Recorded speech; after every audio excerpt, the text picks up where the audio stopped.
Number 5 మనం job అడగడం కాదు ఇచ్చే స్థితిలో ఉండాలని ఏపీ సీఎం చంద్రబాబు పేర్కొన్నారు. ఒకప్పుడు ఐటీ గురించి మాట్లాడితే ఇప్పుడు ఏఐ గురించి మాట్లాడుతున్నామని, ప్రస్తుతం ప్రపంచమంతా ఏఐ ఎంతో అభివృద్ధి చెందిందని సీఎం తెలిపారు.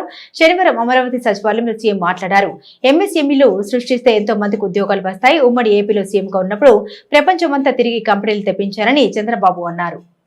ఆ రోజు కంపెనీస్ అన్ని కూడా హైదరాబాద్ తీసుకొచ్చి 1 by 1 కంపెనీలు తీసుకొచ్చాం. ముందు హైటెక్ సిటీ కట్టాం, దానిపైన మనుషులు తీసుకొచ్చి దాన్ని ఫిల్అప్ చేయడానికి ప్రయత్నం చేశాం. అదే సమయంలో మీరు ఒకసారి చూస్తే చదువుకోవాలంటే కాలేజీలు లేవని రంగారెడ్డి జిల్లాలో 25 హై స్కూల్స్ లేవు. హై స్కూల్స్ లేని జిల్లాలో 200 ఇంజనీరింగ్ కాలేజీలు ప్రమోట్ చేశాం. దాంతో ఏమైందంటే హ్యూమన్ రిసోర్స్ వచ్చాయి, ఇక్కడి నుంచి ఆపర్చునిటీస్ వచ్చాయి, ఇండస్ట్రీ గ్రో అయింది.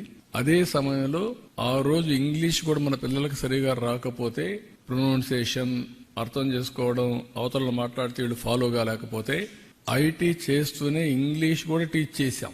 లండన్ నుంచి లెక్చరర్స్ తెప్పించి ఇంగ్లీష్ ప్రొనౌన్సియేషన్ ఇవన్నీ కూడా చేయించాం. అక్కడి నుంచి స్టార్ట్ చేశాం. ఈ రోజు నేను గర్వంగా చెప్పగలుగుతున్నా, ఆ రోజు చేసింది జాబ్ వర్క్.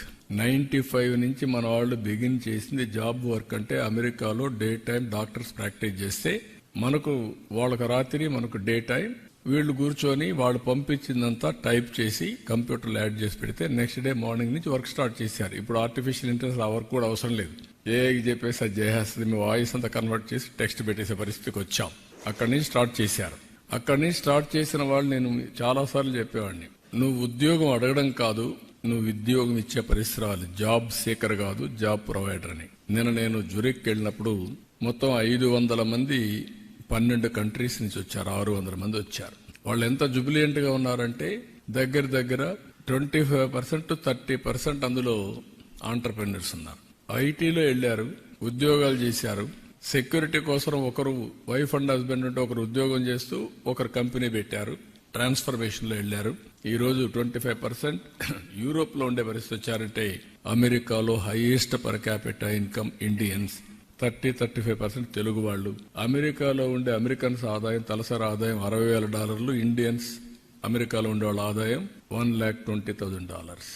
12వ భాష అమెరికాలో తెలుగు. అంటే ఇవన్నీ ఏదో డికేడ్స్, సెంచురీస్ కాదు, 25 సంవత్సరాల చరిత్ర. మాక్సిమం 30. ప్రారంభమైనప్పుడు టేక్ ఆఫ్ కాలేదు. 95లో ప్రారంభించాం. 2025 నాటి పరిస్థితి.